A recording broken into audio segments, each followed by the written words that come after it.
With this video, I'll be showing an example of how to evaluate a source using the SIFT method developed by Mike Caulfield at Washington State University. This method was intended primarily for information distributed on social media or in other informal ways, but you can use it as well when working on a research paper. The S in SIFT stands for Stop. Before you hit share, before you even start to delve into what the article or image is telling you, you stop and move on to the next step, which is investigate. When you investigate, you find out what you can about the publication the article is in and who its author is.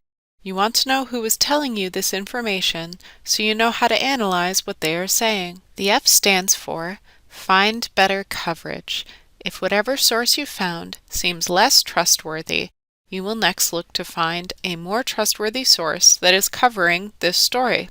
This could mean it's more authoritative or closer to the news source or event. T is for Trace claims, quotes, and media to their original context.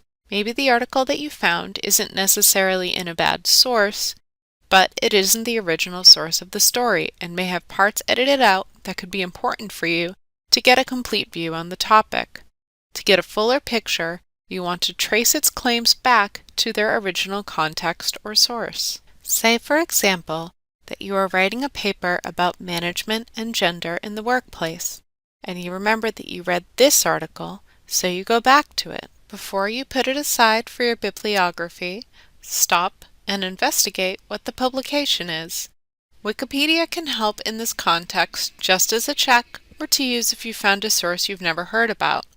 You'll see that Glamour is a magazine that at its beginnings focused solely on entertainment, so it's not going to be the source doing the science described in the headline. Now that you've done enough investigating to know that this article is at best going to be a jumping off point to finding a better source, scroll down and see that the article is summarizing a Harvard Business Review article on women in the workplace. This Harvard Business Review article was the one that cited the scientific study mentioned in the headline of the Glamour article.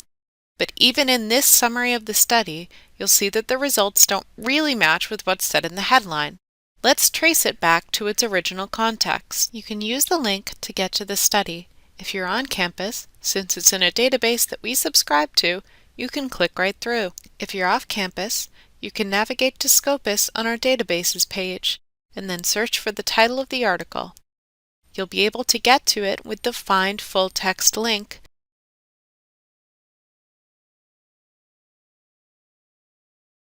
But even within Scopus, there are other things you can do to investigate this new source. You can take a look at the author and see that they've written a lot of other articles about language and gender.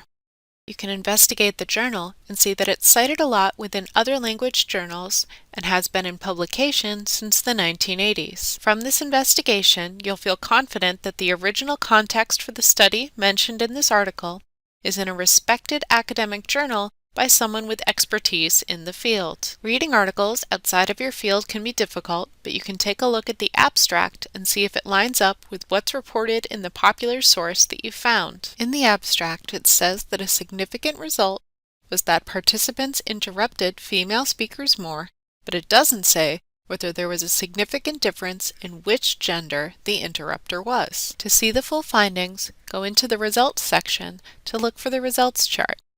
On this chart, you'll see something like what was summarized in the article.